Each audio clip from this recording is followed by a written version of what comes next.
नमोस्तु नमोस्तु। ॐ नमः सिद्धेभ्यः।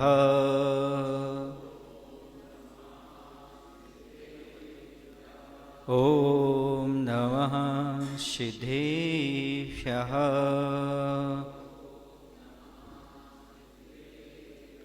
जय श्री ओम नमः सिद्धेभ्यः।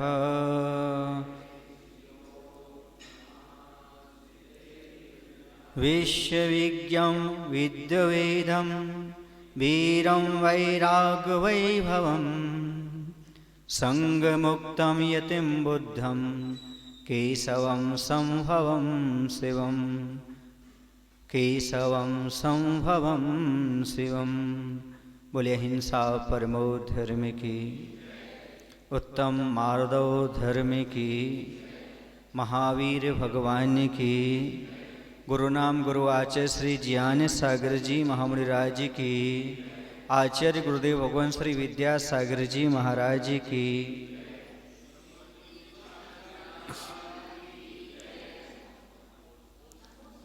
पर्व का दूसरा दिन, उत्तम मार्दव धर्म। मृदोर्भावः मार्दवः। मृदुता का जो भाव है वह है मार्दव है।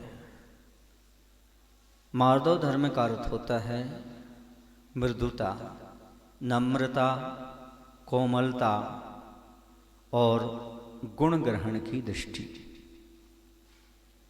ये सब मार्दव धर्म के अंतर्गत आते हैं।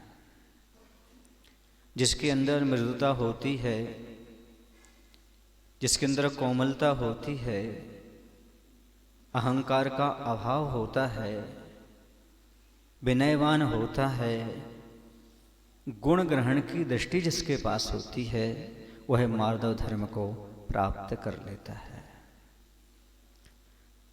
संसार में जो कुछ भी उपलब्धियां हैं वह सब ज्ञान के माध्यम से, विनय के माध्यम से ही प्राप्त होती हैं। अहंकारी को कभी ज्ञान प्राप्त नहीं होता, विनयवान को ही ज्ञान प्राप्त होता है। अहंकारी के पास कितना भी धन हो वह धनवान नहीं कहलाता, लेकिन गरीब विनयवान हो वह सबसे बड़ा धनवान कहलाता है, क्योंकि उसके पास धर्म है। विनय मोक्ष का द्वार है। विनय के बिना मोक्ष का द्वार नहीं खुलता। मृदु बने बिना काम नहीं चलता। यदि मिट्टी मृदु ना बने तो घड़ा नहीं बन सकती। यदि मिट्टी मृदु ना हो तो फसल नहीं आ सकती। पत्थर पर बीज डालने से कभी फसल नहीं आती, बल्कि मृदु मिट्टी पर डालने से ही फसल आती है। वैसे ही जिसके हृदय में मृदुता होती है उसी के जीवन में धर्म के अंकुर उत्पन्न हुआ करते हैं। जिसके जीवन में विनम्रता नहीं है, समझो उसके जीवन से धर्म निकल चुका है, धर्म उसके जीवन में प्रवेश नहीं कर सकता। दूसरी बात ये भी बता दूं, बड़ी विनम्रता की आवश्यकता होती है रिश्ते निभाने के लिए।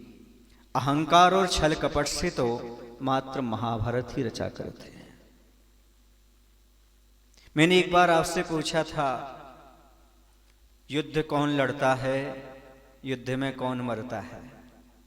युद्ध कौन लड़ता है? अहंकार लड़ता है। युद्ध में कौन मरता है? प्रेम मरता है। जिसके पास प्रेम होता है वो अहंकार नहीं करता, और जिसके पास अहंकार होता है वो प्रेम नहीं कर सकता। क्योंकि अहंकारी के पास प्रेम करने की क्षमता नहीं होती। एक विनयवान व्यक्ति ही सामने वाले से झुक करके मिल सकता है। कहते हैं जब आदमी का अभिमान बढ़ जाए और पेट बढ़ जाए तो वह किसी से गले नहीं मिल पाता। ये स्थिति है। शरीर के विकार से नहीं मिल पाता और अहंकार रूपी विकार से नहीं मिल पाता। इसलिए अपने जीवन में मृदुता लाने का प्रयास करिएगा।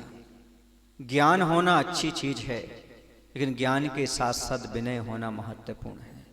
आज हमारे पास छोटा सा ज्ञान हो जाता है, थोड़ा सा क्षयोत्सम अच्छा होता है, अहंकार पैदा हो जाता है। पर याद रखो, वह ज्ञान ज्ञान नहीं, वो तो अज्ञान है। ज्ञान वही है जो विनय के साथ हो। विनयवान वही है जो झुक करके चलने वाला हो। ज्ञान अंगूठी है, लेकिन विनय उसमें जड़ा हुआ नगीना है। जैसे अंगूठी बिना नगीना के, नग के शोभा नहीं पाती, वैसे ज्ञान बिना विनय के कभी शोभा प्राप्त नहीं करता। पढ़े लिखे लोगों को नौकरी नहीं मिलती, जो अदब से बात करते हैं उनको नौकरी मिला करती है। आप लोग लिख रहे हैं, अभय जी, डॉक्टर साहब आप लिख रहे हैं, किससे लिख रहे हैं? कलम से। क्यों लिख रहे हैं कलम से? इसी से लिखा जाता नहीं, उसमें अदब है। किसमें? कलम में अदब है। अदब सीखना हो तो कलम से सीखो। जब भी चलती है सिर झुका करके ही चलती है, तभी तो इतिहास लिखते हैं। बिना सिर झुकाए कुछ लिख नहीं सकते आप, स्वयं के जीवन में भी और दूसरे के जीवन में भी। जब आप विनयवान बनेंगे तभी अपने जीवन में कुछ प्राप्त कर सकते हो, दूसरे के जीवन में प्राप्त कर सकते हैं, करा सकते हैं। एक बार मैंने अहंकार से बात की, अहंकार में नहीं, एक बार मैंने अहंकार से बात की, अहंकार में बात नहीं की, अहंकार से बात की। और मैंने अहंकार से पूछा, अहंकार तो क्या चीज है? उसने कहा, दुनिया की हर चीज को नाचीज समझता हूं, यही मेरी तासीर है। मैं दुनिया की हर चीज को नाचीज समझता हूं, यही मेरी तासीर है। मैंने सोचा, मैं समझ गया, दुनिया में सबसे तुच्छ चीज यदि कोई है तो अहंकार है, क्योंकि जो दूसरों को तुच्छ समझता है वह सबसे घटिया आदमी हुआ करता है। सबसे घटिया चीज यदि कोई है तो अहंकार। छोड़ने योग्य यदि कोई चीज है तो अहंकार, पाने योग्य कोई चीज है तो ज्ञान, और दान के योग्य कोई चीज है तो औषध दान, जीवन दान। अहंकार क्या चीज है आप समझ नहीं पाएंगे। आपने कभी सब्जी बनाई? देखी तो होगी सब्जी। जैसे सब्जी में जीरा है, वैसे ही तू ही तो सब्जियों में जी रहा है। सब्जी में क्या है? और तू भी सब्जियों में जी रहा है। मैं पूछना चाहता हूं, सब्जी में जीरा डालो और उतनी ही साइज का, आकार का एक कंकड़ डालो, बोलो। यदि आपने भोजन स्वादिष्ट बनाया, अच्छा बनाया, लेकिन एक कंकड़ उसके साथ आ गया, पिस गया, सारा कुरकुरा किरकिरा हो गया। एक छोटा सा कंकड़ सारे भोजन के स्वाद को, जायका को बिगाड़ देता है, रसोइया के हुनर को समाप्त कर देता है। और उसी में जीरे की मात्रा आ जाए तो जायका बढ़ता है, स्वाद बढ़ता है। बस समझ लो कि समाज में, परिवार में हम जीरे की भांति हैं कि कंकड़ की भांति हैं। अभिमानी कंकड़ की भांति होता है और विनयवान जीरा की भांति होता है। वो जहां भी चला जाए जायका बनता है, स्वाद बनता है, बिगड़ता नहीं। और अभिमानी कंकड़ है, जहां भी जाएगा वहां जायका बिगड़ेगा क्या? भोजन ही बिगड़ जाएगा, सब आनंद समाप्त हो जाएगा। बहुत कठिन होता है। जीरा को निकाला जा सकता है, कंकड़ को निकालना बहुत मुश्किल होता है। यदि पिस गया तो फिर गड़बड़ हो जाता है। ऐसे ज्ञानी को समझाना बहुत आसान है, अज्ञानी को समझाना और ही आसान है। लेकिन दुनिया में अहंकारी को समझाना आसान नहीं है। अहंकारी को कोई नहीं समझा सकता। ज्ञानी हो समझ जाएगा, अज्ञानी हो समझ जाएगा, लेकिन अहंकारी कभी समझने के लिए तैयार नहीं होता, क्योंकि अहंकारी की एक तासीर होती है, अहंकार की एक तासीर होती है, वह अपने आप को गलत मानने तैयार ही नहीं होता। अहंकारी जो कर रहा, मैं जो कर रहा हूं सही कर रहा हूं। रावण ने भी यही कहा, मैं जो कर रहा हूं सब सही कर रहा हूं। दुर्योधन ने यही कहा, जो मैं कर रहा हूं सही कर रहा हूं। कंस ने यही कहा, जो मैं कर रहा हूं सही कर रहा हूं। आप कहेंगे महाराज जी समझाओ, किसको? ज्ञानी को, अज्ञानी को? हां समझा सकता हूं, लेकिन अहंकारी को? विभीषण कितना प्रयास किए, क्या समझा पाए अपने भाई? किसको? रावण को समझा पाए क्या? दुर्योधन के लिए विदुर समझा पाया क्या? कोई समझा पाया? नहीं समझ सकता। अहंकारी कभी समझने के लिए तैयार ही नहीं होता, क्योंकि वह ये मानता ही नहीं कि मैं गलत कर रहा हूं। अहंकारी सोचता है मेरी एक अलग पहचान बनना चाहिए। पर एक बात ध्यान रखना, अहंकार से कभी भी पहचान नहीं बनती। दुनिया में पहचान तो अच्छे संस्कार से बनती है। जिसके जीवन में संस्कार हैं उसकी दुनिया में पहचान है, और जिसके पास अहंकार है उसकी पहचान तो रहती है, लेकिन रावण के रूप में रहती है, कंस के रूप में रहती है। इन तीनों ने बहुत अहंकार किया। अभिमान में तीनों गए। रावण, कौरव, कंस। ना माने तो देख लो, गौरव, कुल, वंश सब नष्ट हो गए, कुछ भी नहीं बचे उनके पास, सब नष्ट हो गए। क्योंकि अहंकार की तो ये दशा ही है। अहंकार कांच के बर्तन के समान होता है, जिसकी कितना भी संभाल के रखो, एक ना एक दिन तो टूटेगा ही टूटेगा, ये निश्चित है। इस चीज को जो व्यक्ति समझ जाता है वह अहंकार को अपने पास नहीं रखता। मैं पूछना चाहता हूं आप लोगों से, पूजन का प्रारंभ किस पाठ से होता है? अरे वाह जी, पूजन का प्रारंभ विनय पाठ से होता है। मैं कहता हूं जीवन का प्रारंभ भी विनय रूपी सद्गुण से ही होता है। जब भगवान की पूजन बिना विनय पाठ के नहीं हो सकती, तो आपकी दुनिया में पहचान भी बिना विनय गुण के नहीं बन सकती। विनय सबसे पहला गुण है अपने जीवन में कुछ करने के लिए। आप क्या चाहते हैं दुनिया के लोग मुझे पहचाने की जाने के चाहें? आप यही चाहते हैं दुनिया लोग मुझे चाहें। रावण को दुनिया पहचानती है कि चाहती है? रामचंद्र जी के लिए दुनिया पहचानती है कि चाहती है? बताओ आप क्या बनना चाहते हो? आप पहचान बनाना चाहते हो रावण जैसी, दुर्योधन जैसी, कि आप चाहत पैदा करना चाहते हो आदमी के अंदर? यदि आपके अंदर विनय गुण है और बड़ों से सलाह लेने की आपके पास हुनर है, निश्चित रूप से आप पहचाने भी जाएंगे और दुनिया में चाहे भी जाएंगे। मैं ये नहीं कहता हूं कि परमात्मा आपको चाहने लगे, ये नहीं कहता कि समाज आपको चाहने लगे। ऐसा व्यवहार तो बनाओ आपके परिवार के प्रत्येक सदस्य आपको पसंद करने लगे। ऐसा तो हमारा थोड़ा सा गुण हो।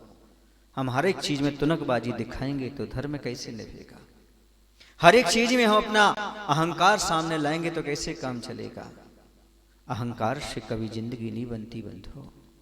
अहंकार से कभी ज्ञान नहीं परिपक्व होता, ज्ञान का फल नहीं मिलता, सीखना पड़ता है। अब समझ लें थोड़ा सा कि आखिरकार हमें अहंकार को छोड़ने के लिए क्या करना पड़ेगा। अहंकार को छोड़ने के लिए हमें एक सामान्य आदमी बनना पड़ेगा। सेठ बनोगे किसी पदाधिकारी के रूप में बात करोगे, कभी भी विनय गुण को प्राप्त नहीं कर सकते। आपके लिए सामान्य व्यक्ति बनना पड़ेगा, तभी जाकर के आप अहंकार को छोड़ पाएंगे। एक बार की बात है, पिता और पुत्र दोनों किसी गांव से शहर की ओर आ रहे थे। गांव में बहुत सारे आदमी मिल जाते हैं, शहरों में तो सब मालिक ही मिलते हैं। वो गांव वाला चला आ रहा था अपने पुत्र के साथ। गर्मी बहुत थी, पुत्र को प्यास लगी हुई थी। पिताजी, पानी बेटा भी चलते हैं, जिस शहर में पहुंचेंगे कहीं अपन को पानी की व्यवस्था मिलेगी। थोड़ी देर बाद जब शहर पहुंचे तो देखा एक सेठ जी की प्याऊ खुली हुई थी। सेठ जी वहीं बैठे हुए थे और सामने घड़े वगैरह जो कुछ व्यवस्था थी सब प्याऊ की थी। निःशुल्क पानी पिलाया करते थे सेठ जी। सुने हैं आप लोग? और वह पिता बोलते हैं, सेठ जी बेटे को प्यास लगी है, पानी पिला दो। ठीक है, आदमी आ जाने दो। क्योंकि पानी पिलाने के लिए कौन लगा हुआ था? आदमी लगा हुआ था। बेटा फिर कहने लगा, पापा पानी। सेठ जी बहुत थके हैं, बच्चे को बहुत प्यास लगी है, देखो बेचारा घबरा रहा है, पानी पिला दो ना, आदमी आ जाने दो ना। उसने फिर 3-4 बार कहा। पिताजी को लगा इतने तो बेटा चला ही जाएगा। उसने भी जोर से बोल ही दिया, सेठ जी 2 मिनट को आप ही आदमी बन जाइए ना। समझ गए आप? प्याऊ खोलना सरल है, पर पानी पिलाना बहुत कठिन है। दान देना बहुत सरल है, पर दान का अभिमान छोड़ना बहुत कठिन है। यहाँ कितने आदमी बैठे हुए हैं। महाराज जी, हम अपनी दुकान पर एक आदमी लगाए रखे, पर मतलब आप आदमी नहीं हो। किसी कवि ने कहा कि घर में आदमी ना घुस जाए, इसलिए मैंने एक कुत्ता रख रखा है। एक आदमी कहता है घर में कुत्ता ना प्रवेश कर जाए, इसलिए मैंने एक आदमी रख रखा है। मैंने सोचा ना घर में आदमी आएगा ना कुत्ता आएगा तो कौन आएगा? हम अच्छे हैं, ना घर है ना कुत्ता है ना आदमी है। क्या अहंकार है हमारा, हम आदमी को रखे हुए और आदमी काम पर नहीं आया, बड़ा मुश्किल होता है। आप कब आदमी बनेंगे? अहंकार को छोड़े बिना कोई आदमी नहीं बन सकता। एक और आदमी होता है, महिलाएं बोलती हैं वे हमारे, महिलाओं के तो तुम आदमी हो, लेकिन तुम्हारे और आदमी। समझ गए ना? आप आदमी किसको कहते हो? नौकर को। और पत्नी बोलने लगी हमारे आदमी है, फिर कितना अंतर हो जाता है। तो वह आदमी बनने की बात कह रहा हूं जिसमें इंसानियत हो। आप आकृति से तो आदमी लगते हो। भगवान से प्रार्थना करता हूं आप संस्कृति और प्रकृति से भी आदमी बन जाएं, किसी प्यासे को पानी पिलाने के काम आ जाएं। थोड़े से अहंकार के पहाड़ से नीचे उतरने का प्रयास करें, क्योंकि अहंकारी व्यक्ति को हर वस्तु छोटी नजर आती है। अहंकार का आईना ऐसा होता है उसमें अपने अलावा और किसी की तस्वीर नजर ही नहीं आती। आप आईने के सामने खड़े हो जाओ ना, क्या नजर आएगा? आपकी तस्वीर के अलावा कुछ नहीं। अहंकार का आईना ही ऐसा है, अपने अलावा और कोई तस्वीर दिखाने के लिए तैयार नहीं है। आचार्य कहते हैं आप अहंकार को क्या समझते हो? ये परिग्रह है अहंकार। क्रोध को क्या समझते? क्रोध परिग्रह है, अहंकार परिग्रह है। कुछ लोग तो पहली बार समझ रहे होंगे इस बात को। कितने परिग्रह होते हैं? 24। 10 बाह्य परिग्रह और 14 अंतरंग। 14 में चत्तारी का साया, चार कसाय परिग्रह में आते हैं। अहंकार रखना भी परिग्रह है, मात्र वस्त्र छोड़ देना से आप निष्परिग्रही नहीं हो जाते। सुन रहे हैं आप? क्रोध रखते हो, मान रखते हो, माया रखते हो, लोभ रखते हो, ये भी आचार्यों ने परिग्रह की संज्ञा दी इनको। ये सब परिग्रह अंतरंग में हैं, दिखाई नहीं देते, पर आदमी इसके परिग्रह मानने के लिए तैयार ही नहीं। दान देता है, परिग्रह छोड़ता है, पर मान कर लेता है, अंतरंग परिग्रह रख लेता। बाह्य का त्याग किया, बाह्य परिग्रह अंतरंग रख लिया। जब तक चार लोगों को मालूम ना पड़ जाए कि मैंने दान दिया है, तब तक आनंद ही नहीं आता। जब माइक पर बोल दिया जाए, चार लोगों को मालूम पड़ जाए कि इन्होंने फला इतना दान किया है, फिर देखो आप आनंद आता है।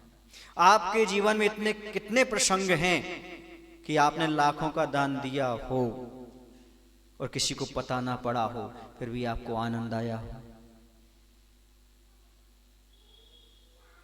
आप साइलेंट क्यों हो गए? किसी को भी मालूम ना पड़ा हो और आपको आनंद आया। दान दे करके बताए सो दानवता,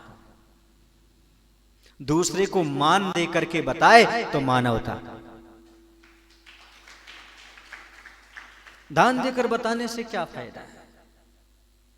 चार लोगों को मालूम पड़ गया इन्होंने इतना लाख दान दिया, देखो आप सीना फूल जाता है, आनंद आता है, मैंने इतना दान कर दिया, मैंने इतना दान कर लिया। पर ध्यान रखो बंधु, ये मात्र नशा है। अहंकार एक नशा है, कहीं धन आने पर उत्पन्न होता है, कभी सुंदर शरीर मिलने से होता है, कहीं पूजा प्रतिष्ठा मिलने लगती तो होता है, कहीं कुलवान हो जाते हैं तो ये पैदा हो जाता है, कहीं सफलता मिलती है तो पैदा हो जाता है। ये नशा है। और आपको पता है नशा जीवन का नाश कर देता है। नशा एक न एक दिन उतरता ही है। किसी भी चीज का नशा कर लेना, एक न एक दिन उतरेगा, और जब उतरेगा तब मालूम पड़ेगा नाली में आ गए हम, तो गटर में पहुंच गए हम, तो ये स्थिति इसकी हो जाती है। इसलिए बंधु इस अहंकार से बचने का प्रयास करो। अहंकार ने एक वहम पाल रखा है, मैंने दुनिया को संभाल रखा है, मेरे बिना दुनिया चल नहीं सकती। ये हम क्यों? पहले भी दुनिया थी जब आप नहीं थे, अभी भी दुनिया है और आगे भी दुनिया रहेगी। आपके कहने से कुछ भी नहीं होता। तुम अधिकार की बात करते हो, न तलवार से मिलती है न अधिकार से मिलती है। दूसरे के हृदय में जगह तो अच्छे व्यवहार से मिलती है। आपका अच्छा व्यवहार हो तो कुछ प्राप्त हो, और अच्छा व्यवहार ना हो तो कुछ भी प्राप्त तो नहीं होता। व्यवहार की समीचीनता हमें अहंकार से दूर ले जाती है। यदि हमारे जीवन में अहंकार की समीचीनता आ गई तो समझो हमने अपने जीवन में बहुत कुछ प्राप्त कर लिया, लेकिन आज तक वह हमारे अंदर व्यवहार की समीचीनता आ ही नहीं पा रही। बच्चों से यदि आप प्रेम करोगे और समान उम्र वालों के प्रति आप सम्मान करोगे और बुजुर्गों का आदर करोगे, ध्यान रखना आपकी व्यवहार की समीचीनता कुछ तो होगी। हमने मूर्ख के 5 चिन्ह पढ़े, उसमें पहला चिन्ह यदि मिला तो अहंकार मिला। मूर्ख का पहला चिन्ह वो अभिमानी होता है, दूसरा चिन्ह होता है वो दुर्वचन बोलता है, तीसरा क्रोध करता है, चौथा हठी होता, जिद्दी, जो मुझे करना सो करना, हमें किसी की नहीं सुनना, ये हठी। और 5वां दुर्गुण होता है उसके अंदर दूसरे की बात का अनादर करना। तुमने कहा है हम तुम्हारी बात काट के ही रहेंगे, तुम्हारी बात का अनादर ही करेंगे। ये 5 लक्षण किसके होते हैं? और हमने आपको तरीका बताया था, मूर्ख से मौन।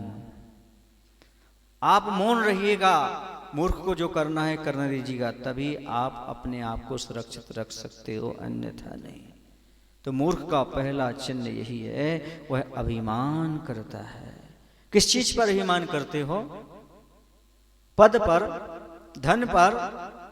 ध्यान रखो, ना राजाओं का राज्य रहा, ना सुल्तानों की शान, एक दिन मिट्टी में मिल जाएगा मिट्टी का इंसान। क्या अभिमान रखते हो तुम?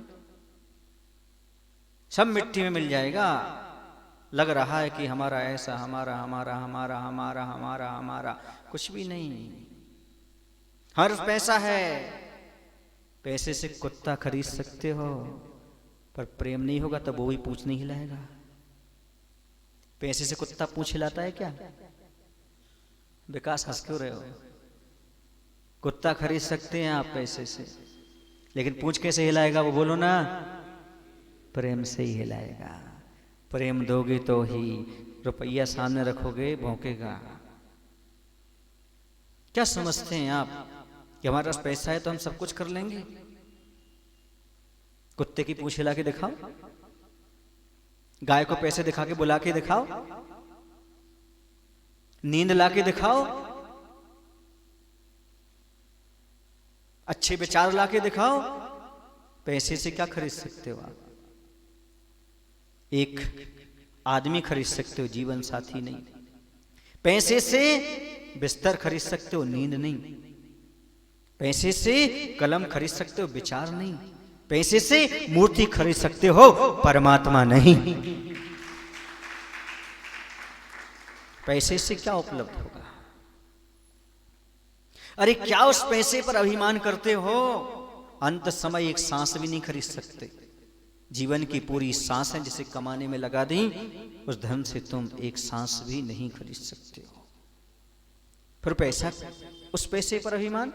जो जो चीजें छूटना है उसी को लेकर आदमी अभिमान करता है। नहीं, मैं तो स्वाभिमान के साथ जीना चाहता हूं। स्वाभिमान अलग चीज और अभिमान अलग चीज है। मैं ऐसा करूंगा, अभिमान है। नहीं, मैं जैनी हूं, गर्व से कहो मैं हिंदू हूं, गर्व से कहो मैं जैनी हूं, गर्व से कहो मैं श्रावक हूं, रात्रि में भोजन नहीं कर सकता, ये स्वाभिमान है। मैं ऐसा पाप नहीं कर सकता, ये स्वाभिमान है। नहीं, मैं ऐसा करके रहूंगा, ये अभिमान है। अभिमान को स्वाभिमान की संज्ञा मत दो, स्वाभिमान को अभिमान की संज्ञा मत दो। अभिमानी की यही दशा होती है, स्वयं तो अभिमान छोड़ता नहीं और स्वाभिमानी को भी अभिमानी कहने के लिए तैयार हो जाता है। स्वाभिमान बेच करके क्या खरीदना चाहते हो? स्वाभिमान किस चीज में है? लिखा है, स्थान भ्रष्टा न शोभन्ते, दंता केसा नखा नरहा। जो अपने पद और स्थान को छोड़ देता है वह कभी सम्मान को प्राप्त नहीं होता, कभी सम्मान को प्राप्त नहीं होता। ये नियम है प्रकृति का। दंता, दांत जहां लगे हैं, अपने स्थान पर हैं, अपने पद पर हैं तो शोभा देते हैं, और निकल गए तो दंता केसा, केसा माने बाल। यहां हैं, यहां शोभा देंगे, निकल गए तो नखा, नाखून। यहां है शोभा देंगे, निकल गए तो न रहा। ऐसे मनुष्य जिस पद पर है, जिस स्थान पर उस योग्य कार्य करता है तो सम्मान पाता है, वरना कोई कीमत नहीं। दुनिया समझती है कि मेरी कीमत हो रही है, दुनिया की कीमत नहीं हो रही, कुछ गुणों की कीमत होती है। एक बार दुनिया को अहंकार हो गया, दुनिया समझते हैं आप लोग, दोना पत्तल दुनिया, जिसमें दुनिया खाने के लिए बनती है। किसके लिए बनती है? उसको अहंकार हो गया, अरे मुझे तो लोग बहुत सम्मान देते हैं। एक बार ऐसा ही हुआ, एक व्यक्ति हलवाई की दुकान पर गया और वहां जाने के बाद उसने रसगुल्ले खरीदे 3, उसने दुनिया में रख कर दे दिया। दुनिया कह रही, अरे वाह, ये तो हमें हाथ पर लिए, मेरे ऊपर रूमाल ढाक दिया, वाह ताज पहना दिया, मेरी बड़ी कीमत हो रही है। फूल गया, दुनिया फूल गई। और जैसे वह साइकिल से आ रहा था आदमी, स्वयं तो गिर गया पर दुनिया को नहीं गिरने दिया। अरे वाह, ये स्वयं गिर गया पर मुझे नहीं गिरने दिया, और अहंकार बढ़ गया। वाह क्या! और जैसे ही घर के सामने आए, पत्नी दौड़ी आई, क्या लाए हो, ये देखो। अरे पत्नी ने हाथों हाथ ले लिया। अरे वाह, इसकी पत्नी ने मुझे हाथों हाथ लेकर के अंदर गए। वो कौन सी टेबल होती है, डाइनिंग टेबल, हाँ, उस पर रखा। अरे झूमर लटक रहे, इतना अच्छा, वाह, दुनिया बड़ी खुश। बस दोनों आमने सामने बैठे, डेढ़ डेढ़ चटकारा, तीनों रसगुल्ला खा लिए, पर उसको ऐसा मोड़ा, खिड़की से फेंक दिया, कुत्ता चाटने लगे। दुनिया को अब समझ में आया है, जब तक रसगुल्ला थे तब तक कीमत थी, गए तो कुत्ता भी नहीं चाटता। बस यही है बंधुओं, ये मत समझना दुनिया मेरी कीमत कर रही है। जब तक रसगुल्ला रूपी गुण है तब तक कीमत करती है, गुण निकल जाने के बाद कोई कीमत नहीं करता। अहंकार में मत फूला करो, बल्कि समझा करो। तुम्हारे पास विनय जैसे गुण हैं, धर्म है, संस्कार है, दुनिया आपको पूछेगी, वरना कोई पूछने वाला नहीं है। व्यर्थ का अहंकार अपने जीवन में पालने से कोई मतलब नहीं। एक कागज का टुकड़ा उड़ करके पहुंचा नेहा नगर के मंदिर की शिखर पर, लहराते हुए ध्वज के सामने। कौन? कागज का टुकड़ा। अरे तुम कपड़े के टुकड़े हो, हम कागज के टुकड़े हैं। देखो तुम तो आधार लेकर के जी रहे हो, हम बिना आधार के जी रहे हैं। किससे कहा? ध्वज से। ध्वज कुछ नहीं बोला, क्योंकि जो विनयवान होते हैं, गंभीर होते हैं, वो तत्काल जवाब नहीं देते। शांत प्रकृति के रहते हैं, शांत। समय सब कुछ दिखाता है। समय दिखता तो नहीं है, पर एक दिन सबको सब कुछ दिखा देता है। बस थोड़ी देर बाद हवा शांत हुई, क्योंकि हवा में उड़ करके ऊपर गया था ना। कितने हवा में ज्यादा मत उड़ो, आसमान में ज्यादा मत उड़ो, उड़ गया। और किसको ललकार रहा है? जो कि बैराग के डंडे में है, लहरा रहा, फहरा रहा, धर्म की ध्वजा है, फिर वो इस प्रकार का। थोड़ी देर बाद हवा शांत हुई, नीचे पतन हुआ और जाकर कागज का टुकड़ा गटर में गिर गया। फिर तेज हवा चली, ध्वजा फहराया, लहराया, वो नीचे से कह रहा है, सही तुम ही हो, अब आई अकल ठिकाने। ये दशा हो जाती है अहंकारी व्यक्ति की उस कागज की भांति। वह समझता है मैं तो सेल्फ हूं, सब कुछ मिल रहा है, सब कुछ हो रहा है, पर ये सोचता नहीं जब तक पुण्य की हवा है तब तक है। और जैसे ही पुण्य की हवा जाएगी तो कहां जाना पड़ेगा? हाँ, आप ये मत समझना गुब्बारा आसमान में पहुंच जाता है तो क्या बाहर के रूप रंग से पहुंच जाता है? बोलो, अपने बल पर पहुंच जाता है? पर कैसे पहुंचता है गुब्बारा आसमान में? उसके अंदर की हवा के कारण। ऐसी दुनिया में हम रूप रंग और धन वैभव से आसमान की ऊंचाई नहीं पा पाएंगे। अंतरंग में सद्गुण है, उन्हीं के माध्यम से हम ऊंचाई पा पाएंगे। गुब्बारा इस बात को समझता है, जब तक हवा है हमारे अंदर तब तक हम ऊंचाइयां पाएंगे। ऐसे आपको भी यही समझना है, जब तक हमारे अंदर गुण हैं तभी हमारे पास ऊंचाइयां हैं, और यह सब कुछ चला गया तो गया काम से, कुछ भी हमारे पास रहने वाला नहीं। एक व्यक्ति था, वह हमेशा अपने ज्ञान का बखान करता रहता था। वह दुनिया को बताना चाहता था, मेरे पास ऐसा ज्ञान है, मेरे पास ऐसा ज्ञान है, मेरे पास ऐसा ज्ञान है। क्योंकि अहंकारी की पहली पहचान है, वह अपनी प्रशंसा अपने मुख से करता रहता है। दूसरा करे या ना करे, अपने मुख से प्रशंसा करता रहता है, दूसरों की निंदा करता रहता है, दूसरों को नीचे दिखाने का भाव हमेशा बनाए रखता है। यह अहंकारी की अहम पहचान है। उसने राजा से कहा, राजन, मैं अपने नगर में किसी विद्वान को खोजना चाहता हूं, और विद्वान के लिए खोजना चाहता हूं। जो भी विद्वान मिल जाएगा, या तो इस प्रश्न का वो उत्तर बता दे, यदि उत्तर बता देगा तो मैं राज्य छोड़ दूंगा, यदि वह उत्तर नहीं बता पाया तो उसे राज्य छोड़ना पड़ेगा। ज्ञान का अहंकार क्या करे। अज्ञानी को अपने ज्ञान का अहंकार तो होता है, पर अपने अहंकार का ज्ञान नहीं होता। वो जिसे अहंकार का ज्ञान हो जाता है वो दुनिया में सबसे बड़ा ज्ञानी हो जाता है।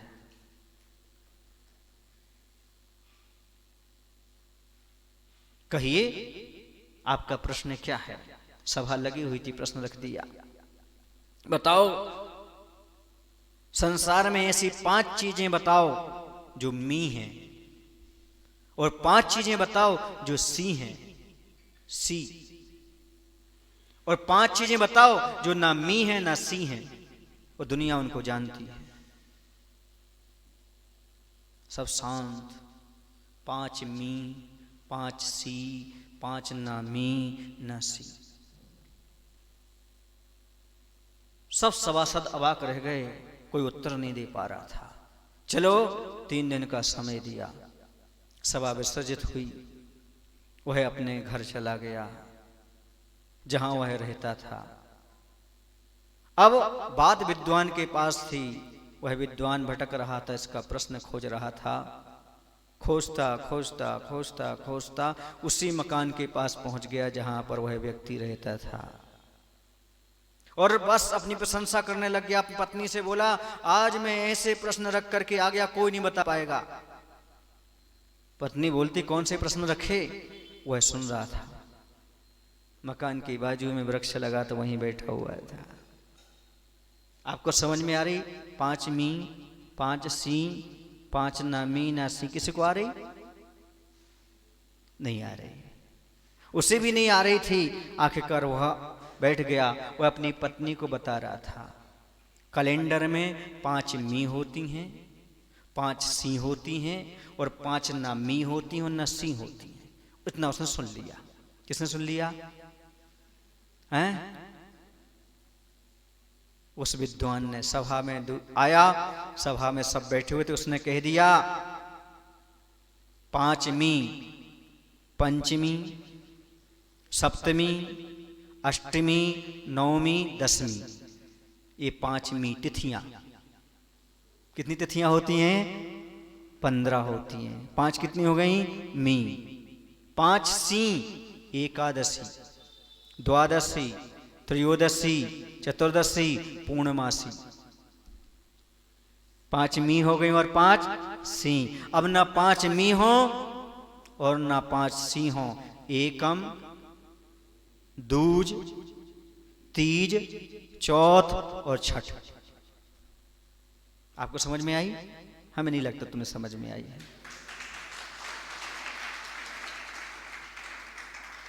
ये ना 5 मी हैं और ना 5 सी हैं, 5 मी भी हैं और 5 सी भी हैं। जब उसने उत्तर बताया, उससे देश निकाला दे दिया गया। सुन रहे ना?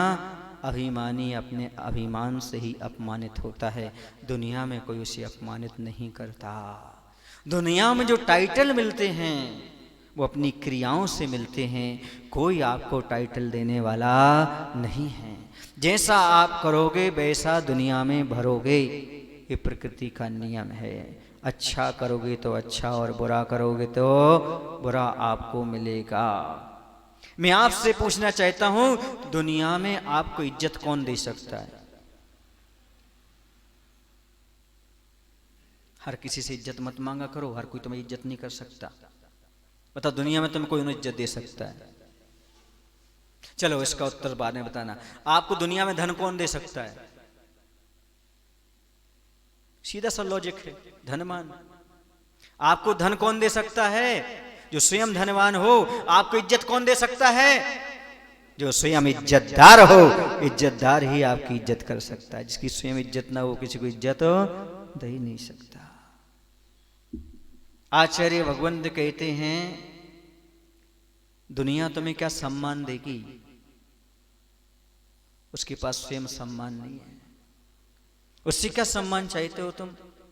जिसके पास स्वयं स्वाभिमान नहीं है, सम्मान नहीं है, उसे सम्मान की कामना क्यों रखते हो? अरे तुम्हें तो गणधर परमेष्टि भी नमो लोए सभ्य साहुरम बोलते हैं, उन्होंने तुम्हें सम्मान दे दिया। अब दुनिया की सम्मान की क्या आवश्यकता है? गणधर परमेष्टि भी क्या बोलते हैं? नमो लोए सब। बस तुम अपने पास गुण रखो, मूल गुण रखो। गणधर परमेष्टि भी आपको क्या बोलेंगे? हाँ, इस संसारी प्राणी से कामना मत करो कि हमारे लिए कुछ दे दे। अच्छा, कितने लोग हैं जो अहंकार करते हैं?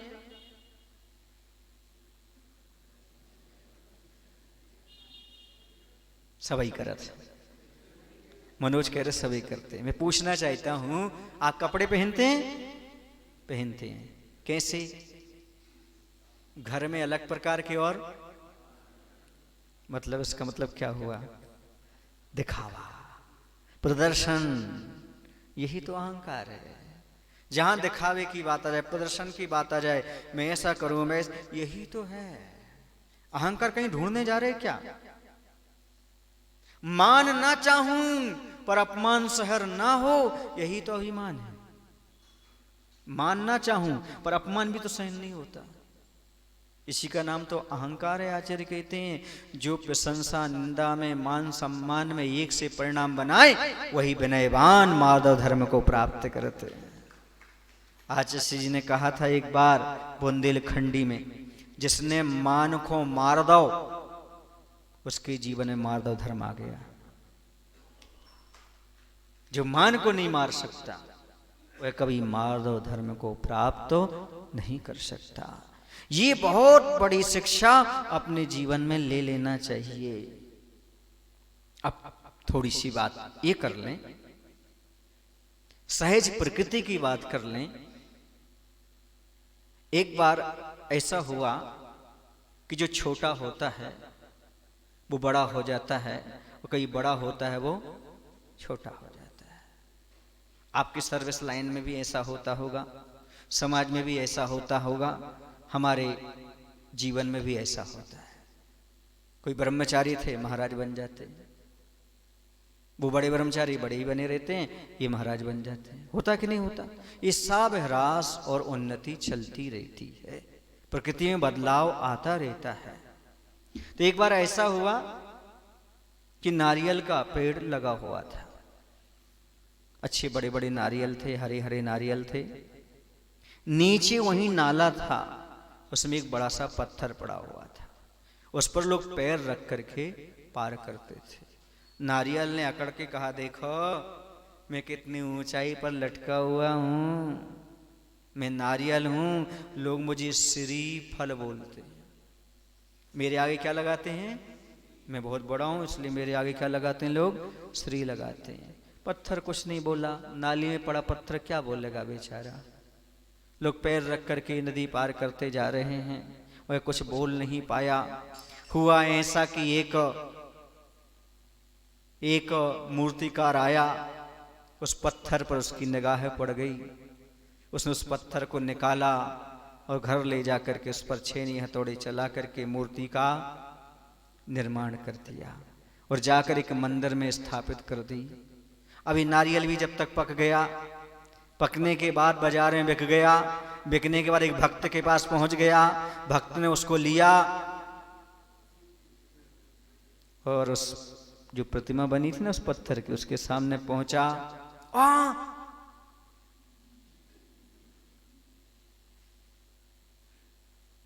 ये क्या, नाली का पत्थर और परमात्मा बन गया? हाँ, वह शांत था, चुप था, विनयवान था।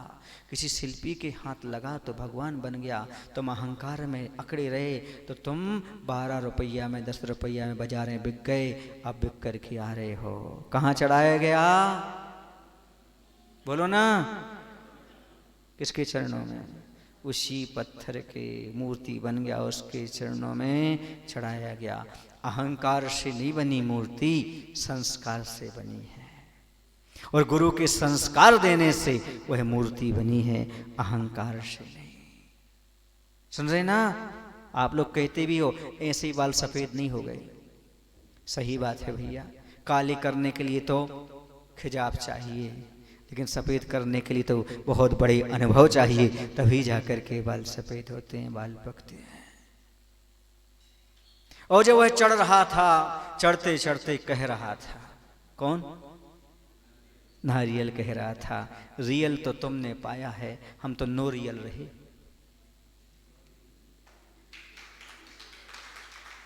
रियल तो तुमने पाया है, हम तो नो रियल रहे। अपनापन, अपनी चीज तुमने प्राप्त कर ली, हम तो अहंकार में वैसे ही अकड़े रहे, वैसे ही वहां खड़े रहे।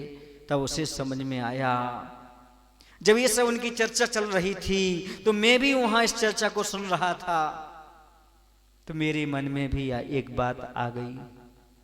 बताएं क्या आ गई? देख, वह पत्थर पहले लोगों को नदी पार करा रहा था, नदी पार कराने निमित्त बन रहा था, आज वही पत्थर दुनिया के लोगों को संसार से पार कराने में निमित्त बन रहा है। कारण उसके अंदर विनय थी। लेकिन समझ में आया, नारियल से भी मैंने कहा, नारियल तूने अहंकार किया इसलिए, लेकिन पत्थर का कुछ तो तूने संयोग पाया, इसलिए तू उसके चरणों में आ गया। अहंकार करते रहना, पर कभी श्रीफल बनकर प्रभु के चरणों में चढ़ने का प्रयास अवश्य कर लेना, जरूर तुम्हारे जीवन में सद्बुद्धि आ जाएगी। उदाहरण कितनों को अच्छा लगा?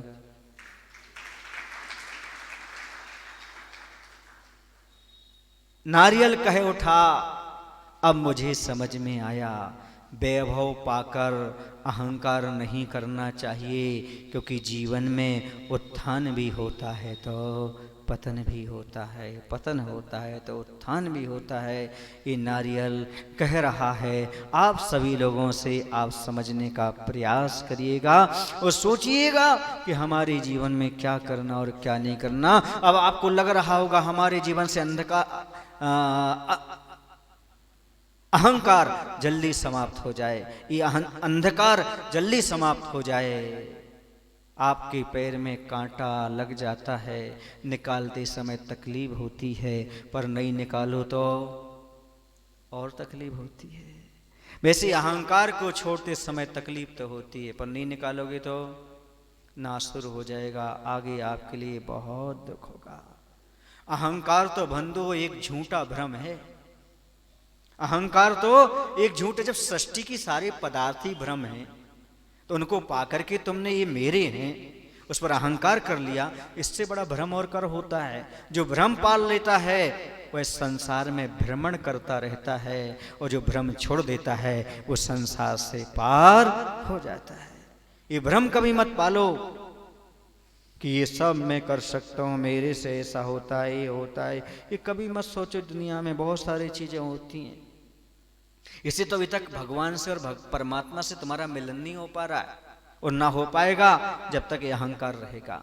एक छोटा सा मकान था, उस मकान में एक छोटा सा दिया जल रहा था, पर बाहर चांदनी का प्रकाश था, पर जब तक दिया था तब तक प्रकाश अंदर चांदनी का नहीं आ रहा था। और जैसे ही दिए को बाहर किया, प्रकाश अंदर आ गया। सुन रहे हैं आप लोग? बोलो ना। बस अहंकार वही दिया है, और गुरु और परमात्मा चांदनी का प्रकाश है। जब तक दिया रहेगा तब तक चांदनी का प्रकाश बाहर भी है, मंदिर में भी है, तो नहीं मिल पाएगा अंदर। पहले उस दिया को बाहर कर दो। अहंकार के बहुत सारे दिए जल रहे हैं अपने, 8 दिए बताए आचार्यों ने। 8 प्रकार से मद उत्पन्न होता है अहंकार, ज्ञानम पूजम कुलम जातिम, ये सब अहंकार। ये दिए अलग कर दो, फिर परमात्मा से आप मिल सकते हो। अहंकार के साथ भगवान के मंदिर तो में तो प्रवेश कर सकते हो, पर भगवान तुम्हारे अंदर कभी प्रवेश नहीं कर सकते। ये तो छोड़ना ही होगा, इसके बिना कभी भी जीवन में आनंद आएगा ही नहीं। एक मैं गुरु महाराज का संस्मरण सुना रहा हूं, मुझे बहुत प्रिय संस्मरण है ये। पथरिया नगर की बात है, और पंच कल्याणक निर्विघ्न संपन्न हुए। पूज्य अजित सागर जी, पुष्पदन सागर जी और मैं वहां पर शीतकाल में रहे, और भूमिका बनी। आचसी सागर से ही पथरिया पहुंचे थे। वहां पर बड़ा मंदिर है, पार्श्वनाथ भगवान की सफेद पाषाण की प्रतिमा जी हैं। जब वेदी का निर्माण होना था तो प्रतिमा जी को विस्थापित करके एक जगह रखा। 8-10 लोगों ने उस प्रतिमा को विस्थापित कर दिया था। फिर वेदी का निर्माण हुआ। अब पंचकणक हो गया, आचार्य भगवंत का समागम मिल गया, आचार्य भगवंती बड़े मंदिर में विराजमान हो गए। अब प्रतिमा जी को पुनः वेदी जी में स्थापित करना था। उस समय तो 5-7 लोगों ने प्रतिमा को रख लिया था। अब 10-10, 15-15 लोग भी प्रतिमा को नहीं उठा पा रहे। अंदेशा हुआ। आचार्य भगवान साइड में बैठे हुए थे। हमने आचार्य से कहा, आचार्य जी हमें लगता है यहाँ के देवता कह रहे हैं कि आचार्य हाथ लगाएंगे तभी हम वेदी में भगवान को जाने देंगे। फालतू की बातें नहीं करते आचार्य बोले, क्योंकि आचार्य कभी अपनी प्रशंसा सुनने के लिए तैयार नहीं होते। नहीं गए। आखिर प्रतिमा नहीं उठी। हमने कहा, आचार्य आप चलो तो, हाथ तो लगा दो। फिर आचार्य और महाराजों ने कहा, आचार्य उठे।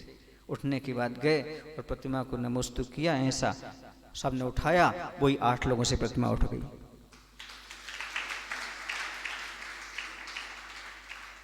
मैंने आचार्य से कहा, देखो आचार्य आपने हाथ लगाया और भगवान जी उठ गए। बोले मैंने हाथ नहीं लगाया था, मैं तो नमस्कार किया था। समझ में आ रहा कुछ? अहंकार उत्पन्न नहीं हो सकता। ज्ञानी उसी को कहते हैं, साधु उसको के कहते हैं। अहंकार नहीं, सब कुछ करते हुए भी मैंने किया, ऐसा भाव उनके मन में नहीं आता। इसलिए कहता हूं, ये दुनिया के लोग हैं, चमत्कार को नमस्कार करते हैं, वो गुरु विद्या सागर हैं। जहां नमस्कार करते वहां चमत्कार अपने आप हो जाता है। अहंकार को छोड़ करके तुम भी भगवान के चरणों में नमस्कार करोगे, तुम्हारे जीवन में भी चमत्कार दिखाई देने लगेंगे। चमत्कार को नमस्कार मत करना, बस भगवान को नमस्कार करना। अहंकार को छोड़कर तुम्हारे जीवन में भी अपने आप चमत्कार घटित होने लगे। जो अहंकार को छोड़ करके गुरु और प्रभु का ध्यान करते हैं, नमस्कार करते हैं उनको, उनका अहंकार समाप्त हो जाता है और जीवन में चमत्कार उत्पन्न हो जाता है। ये कहलाता चित्त चमत्कार। ये बहुत अच्छा तरीका आचार्य जी ने बता दिया अहंकार को कम करने का। बस गुरु और प्रभु को नमस्कार करो, आपका अहंकार कुछ तो कम होगा, कुछ तो कम होगा। हम नमस्कार नहीं करना चाहते, अपने अहंकार को कम करना नहीं चाहते, इसलिए इस संसार में दुख उठा रहे हैं और कुछ भी नहीं। चलिएगा आप थोड़ा सा अपन चलते हैं, अहंकार को कम करने के तरीके सीखते हैं। सीखना चाहोगे? बोलो ना। तो वही तो सीखता है जिसको अहंकार नहीं होता है। अहंकारी कभी सीखने के लिए तैयार कहाँ होता है। चलिएगा पहला सिखाते हैं हम आपके लिए। पहला तरीका है प्रकृति की व्यवस्था को समझने का प्रयास करो। कुछ लोग आते ना, अरे भैया उसको इतना सम्मान मिल गया, उसको ऐसा मिल गया, उसका ऐसा हो रहा है, ऐसा हो रहा है। प्रकृति में जैसी व्यवस्था वो तो है, सबका पुण्य पाप अपने पास है, किसको क्या मिल रहा है क्या नहीं मिल रहा उसके पास है। बोलो ना। कोई दुनिया में भटकता है तो भी 2 रुपया नहीं कमा पाता, कोई घर बैठे रहता तो भी 1000। ये प्रकृति का नियम है। अरे वो ऐसा नहीं होना था, वो ऐसा नहीं होना था, इतना पानी नहीं गिरना था, वो कोरोना ऐसा नहीं, फलाना ऐसा नहीं होना था, ठिकाना ऐसा नहीं होना था। सब प्रकार की बातें दुनिया में बोलो, सुनते ना। हाँ, जैसे सब कुछ ये करने वाले, ये बदलने वाले हों, सब चर्चाएं चलती रही थी। प्रधानमंत्री को ऐसा कहना चाहिए था, मुख्यमंत्री को पहले ही लॉकडाउन करना चाहिए था, उन्हें ये करने, ये सारे उपदेश देते ना। आप लोगों को सब कुछ पता है कि प्रधानमंत्री को क्या करना चाहिए, पर आपको पता है कि आपको क्या करना चाहिए? बोलो ना। बस ऐसा कहता कहता चला जा रहा था। चलता चलता चलता चलता एक पेड़ के नीचे बैठ गया। आम का पेड़ था, अच्छी आम लगे हुए थे, इसके नीचे बैठ गया और सोचने लगा, देखो तो वहीं प्रकृति को दोष देने लगा। इतना बड़ा मजबूत वृक्ष है, इतने इतने से फल, और देखो ना इतनी पतली बेल है, इतना बड़ा कद्दू। प्रकृति भी क्या बनाती है, ये काम हमें सौंपा होता। हम पेड़ में कद्दू लगाते और बेल में, हाँ हम तो बड़ा अलग करते। ये लोग कुछ नहीं कर पा रहे हैं, ये अनर्गल करते हैं। मैं होता कमेटी में, मैं देखो क्या कर देता, मैं होता प्रधानमंत्री, देखो मैं क्या कर देता। ये सब लोग भ्रम पाल करके जी रहे हैं दुनिया में। जरा प्रकृति को रचने की थोड़ी प्रक्रिया तो समझ लो। रचने वाला कोई है ही नहीं, स्वसंचालित व्यवस्था है ये, फिर भी दोष देता है। क्या करे, अहंकारी व्यक्ति सबको दोष दे सकता है, गुरु को भी और परमात्मा में भी उसे दोष नजर आ जाते हैं, क्योंकि अहंकारी की तो विशेषता है, उसे अपने दोष नजर नहीं आते और दूसरे के गुण नजर नहीं आते। यही तो अहंकार कराता, और क्या कराता है। बस हवा चली, वो तो सो गया पट्ठा, सोचते सोचते, प्रकृति को कोसते कोसते। हवा चली, एक आम नीचे गिरा, उसके सिर पर आकर गिरा। अरे भगवान, अच्छा किया आपने इसमें कद्दू नहीं लगाया, नहीं हमारा क्या होता।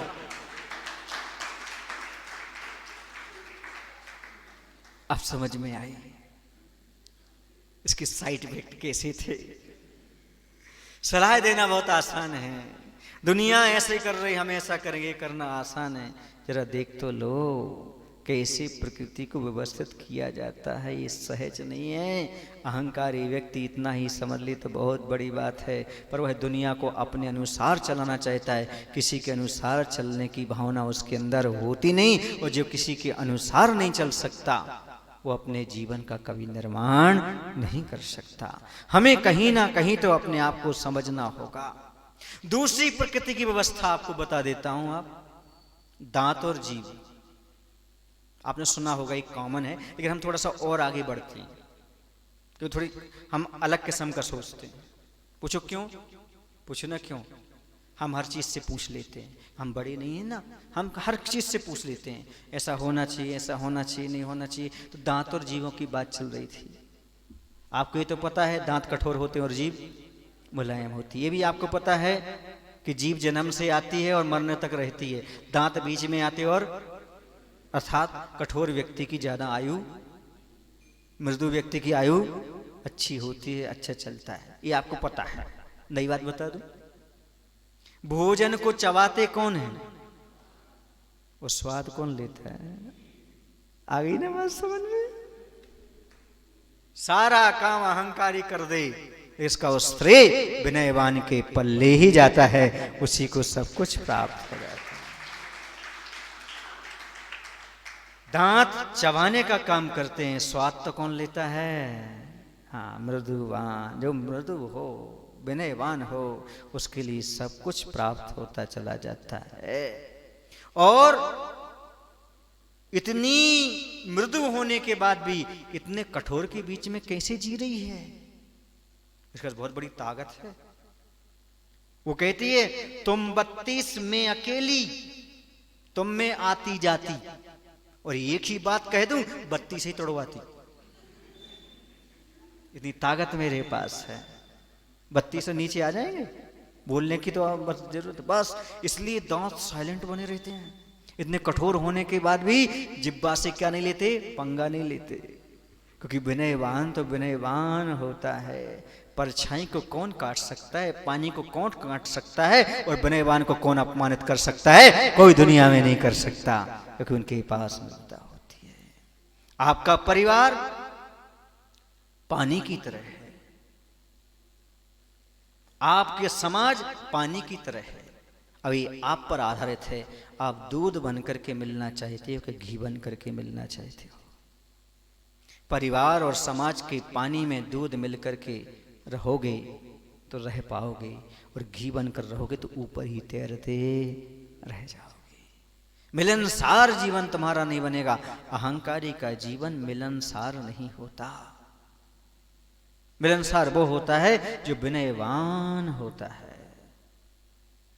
और अहंकार में फैकल्टी होती है, जैसे घड़ी में फैकल्टी होती है। आपके हाथ की घड़ी आपको ही टाइम बताएगी। घर में लगी हुई घड़ी परिवार के सदस्यों को टाइम बताएगी। सामने मंदिर में लगी हुई घड़ी समाज के सभी लोगों को टाइम बताएगी। चौराहे पर लगी हुई घड़ी जो भी आने जाने वाले सबको समय बताएगी। वैसे तुम्हारा अहंकार तुम्ही को नष्ट करेगा। समाज के मुखिया का अहंकार समाज को नष्ट करेगा, लेकिन देश के मुखिया का अहंकार देश को नष्ट करेगा। दुर्योधन का अहंकार, बोलो ना, चौराहे पे की लगी हुई घड़ी के समान हो गया, सारे कुल वंश को ही नष्ट कर दिया। बहुत सारे लोग ऐसे हैं जो अज्ञान के कारण, बहुत सारे लोग ऐसे हैं जो आलस्य के कारण बर्बाद हुए, लेकिन बहुत अधिक ऐसे हैं जो अहंकार के कारण बर्बाद हुए। अपने जीवन में समझ लो, ऐसा कभी अहंकार नहीं करना जिसके माध्यम से बहुत सारे लोगों का अहित हो। जब भी परिवार में जाओ, समाज में जाओ, अहंकार को 2 नंबर पर रख दो। समाज और परिवार 1 नंबर पर, हमारा अहंकार 2 नंबर पर। जहां नंबर 1 पर आएगा वैसे ही आपको दुख होगा। अहंकार को कम करने का अगला तरीका है, एक तो था नमस्कार, दूसरा था प्रकृति की व्यवस्था को समझें, तीसरा मृदु बने जिह्वा जैसे, अगला अहंकार को कम करने का मृत्यु को याद रखो। इसको याद रखो, यदि आपको मौत नजर आ जाएगी तो आपकी जिंदगी जरूर राह पर आ जाएगी। आपका अहंकार कुछ ना कुछ तो कम होगा, आप समझेंगे ये क्या चीज है। अहंकार को हम ऐसे ही कम कर सकते, अन्यथा नहीं। अगला विनयवान को देख लो, आपका अहंकार कम होगा, क्योंकि विनयवान को सब कुछ मिलता है, अहंकारी को कुछ भी प्राप्त नहीं होता है। ये कुछ ऐसे तरीके हैं जिससे हम अपने अहंकार को कम कर सकते हैं, समझ सकते हैं। संसार की क्षणभंगुर का चिंतन करो, जिस पर तुम अभिमान कर रहे हो, ये सब क्षणभंगुर हैं। ज्ञान, शरीर, कुल, जाति, पैसा, इनकी क्षणभंगुर पर चिंतन करो, आपका अभिमान कुछ ना कुछ तो कम होगा ही होगा, ये नियम है। अब विनय से फायदा क्या होता है? विनय गुण से फायदा, जो विनयवान होता है उसे प्रेम मिलता है, पुण्य बढ़ता है, सुख मिलता है, प्रसन्नता होती है, परमात्मा मिलता है। कितने हो गए? 5-6 तो हो गए। प्रेम मिलता है, सबका प्रेम मिलता है विनयवान के लिए। जिसका वो आदर करेगा प्रेम मिलेगा, आदर नहीं करोगे प्रेम नहीं मिलेगा, ये पक्का है। बुजुर्गों को आदर नहीं दोगे तो तुम्हें वात्सल्य प्रेम नहीं मिलेगा, और जब तुम आदर करने लगो अपने आप वात्सल्य प्रेम मिलने लगता है। पुण्य बढ़ता है, क्योंकि विनय तो तप है, अंतरंग तप है। विनय किसे कहते हैं? बहुत सहज है, विनय की परिभाषा समझना चाहिए तो विशेषेण नयति प्राप्यति ज्ञानादि गुणमसौ विनयः। जो जीवन में ज्ञान, दर्शन, चारित्र के गुणों को विशेष रूप करके खींच करके लाए, उसे कहते हैं विनय। सम्यक सम्यक चारित्र आदि विशेष रूप से खींच करके चले आते हैं विनयवान के पास। ये कितना बड़ा फायदा है विनयवान रहने का। तो पुण्य मिलता है, सुख मिलता है। अहंकार में कोई सुख नहीं है, अहंकार से मूर्खता का दर्द कम होता है। समझ रहे आप? मूर्खता का दर्द कम होता अहंकार से, और जीवन में कोई दर्द कम नहीं होता। तो सुख मिलता है और प्रसन्नता मिलती है, सफलता भी मिलती है और परमात्मा भी मिलता है। लेकिन अकड़ से पकड़ समाप्त हो जाती है।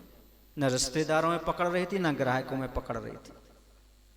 जो विनयवान होते हैं रिश्ते में ही पकड़ बना लेते, ग्राहक में ही पकड़ बना लेते। अभिमान के साथ जियो तो तिरस्कार मिलेगा, और विनय के साथ चलोगे तो वात्सल्य और प्यार मिलेगा। यदि वात्सल्य और प्यार चाहते हो तो अभी भी अपने जीवन में कुछ नहीं बिगड़ा। थोड़ा समझ जाओ कि हमारे लिए क्या करना है और क्या नहीं करना। इतना समझ में आ जाए तो मैं कहता हूँ बहुत बड़ी बात है। थोड़ा सा ये भी समझ लें, अहंकार और विनय में अंतर क्या है।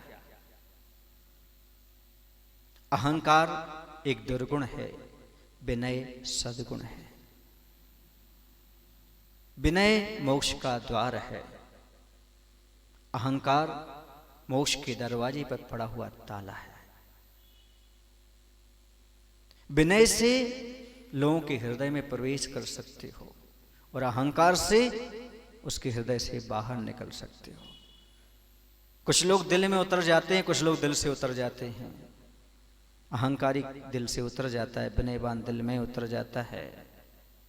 विनय से सत्कार मिलता है, सम्मान मिलता है, अहंकार से तिरस्कार मिलता है, अहंकार से स्वार्थी बन जाता है और विनय से परमार्थी बन जाता है। योग्यता और पात्रता विनय से आती है और अहंकार से योग्यता समाप्त हो जाती है। जो प्राप्त विद्या है वह भी अहंकार से नष्ट हो जाती है और विनय से विद्या और प्राप्त हो जाती है। विनय से मित्र बनते हैं, अहंकार से शत्रु बनते हैं। विनय से उत्थान होता है, अहंकार से पतन होता है। जीवन मलिन हो जाता है अहंकार से और विनय से जीवन पवित्र हो जाता है। जीवन में सफलता मिलती है, प्रसन्नता मिलती है जो व्यक्ति विनय को अपने जीवन में धारण करता है। एक बात और मैं आपको बता दूं, अहंकार के कारण देवता भी एक इंद्रिय बन जाता है, वृक्ष आदि में जन्म ले लेता है। समझ रहे हैं आप लोग? रीग्रेस कैसा होता है, प्रोग्रेस कैसा होता है। एक इंद्रिय कभी देव नहीं बन सकता, लेकिन एक इंद्रिय क्या बन रहा है? देव क्या बन रहा है? एक इंद्रिय। किसके कारण? इसी कारण। सोचो, विचार करो, अपने मन में थोड़ा सा रखो। इसलिए तो कहते हैं, धन पाकर ज्ञान पाकर मत बन रे अभिमानी, वक्त ने मिट्टी में मिला दिया, अच्छे अच्छे सिकंदरों को बना दिया भिखारी। अच्छे अच्छे मिट्टी में मिल गए, जो बहुत बड़े धनवान थे, ज्ञानवान थे, अपने आप को मान रहे थे, लेकिन चले गए। कारण क्या? कारण एक ही रहा मात्र, उन्होंने अपने जीवन में अहंकार को इतना महत्व दिया, इतना महत्व दिया, आज जीवन में दुखी है। अब एक खंबा देख रहे हैं ना, इसको स्तंभ बोलते हैं। और आप जीना देख रहे हैं ना, सीढ़ियों को क्या बोलते हैं आप? जीना। यह बोला, अरे हमें लोग खंबा और स्तंभ बोलते हैं, इतना बड़ा भार लिए हैं, और तुम्हें लोग प्यार से जीना बोलते हैं। ये कोई जीना है क्या? दूसरों के पैर खा रहे हो, हम तो देखो ऊपर रहे हैं।